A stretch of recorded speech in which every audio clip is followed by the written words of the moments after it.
I knew I shouldn't have left you out here alone. I'm okay. We can still catch up to them if we hurry. I've got the supplies. You lead the way.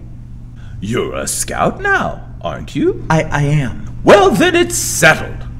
Don't worry, Karume. I'll be here to help you the whole way. Come on up. They went this way. They made their way through the forest, but as they progressed, the signs of the monkeys became fewer and fewer. Soon, there was nothing at all to be found. Karume panicked at the thought of losing the trail and ran back and forth and in circles trying to find some clues, something that would help them keep their pace. That's when Abilah, finally catching up to him, put a restraining hand on his shoulder. Perhaps it's time to learn a lesson from the crane. Mama, we don't have time for training. Oh, I think we do. You see, Karume, there are 3 different types of warriors. There are students, there are disciples, and there are masters. And you're a crane master? I thought you knew. Well, anyway, you do know that there are many different disciplines, many different ways.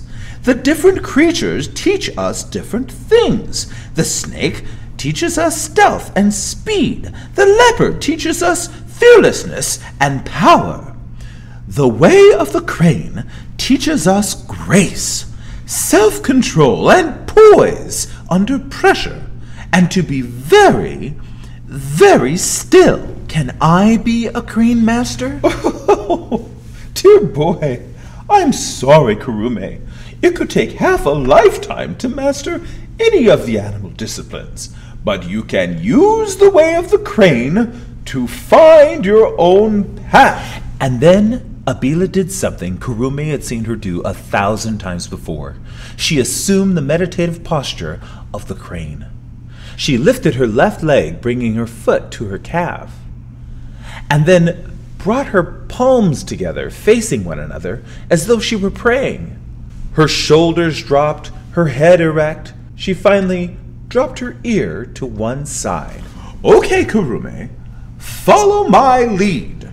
Karume lifted his left leg so he was standing on one foot. He was wobbly at first, but then recovered his balance. Then he folded his arms and pressed his hands together as if in prayer. That's when he spotted monkey tracks in the moist dirt between the reeds.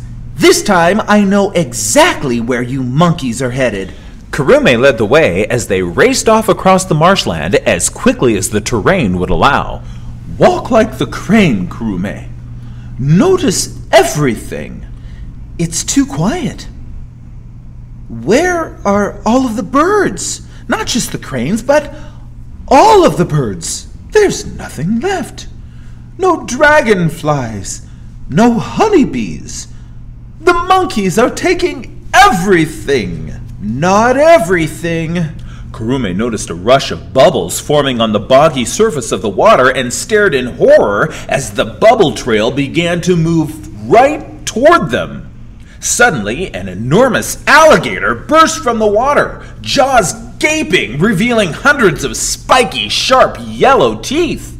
Grandmother leapt into the air, arms spread wide and landing gracefully, but with tremendous force, right on the alligator's snout, driving it back under the water. We'll have none of that! The alligator, meanwhile, had turned and taken a swipe at Abilah with its tail, causing her to fall backward onto Karume, who cushioned her fall. The alligator wasn't done, though. It turned toward them once again, slithering back to finish the fight.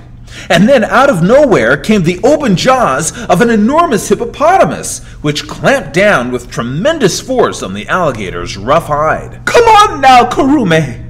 This is our only chance!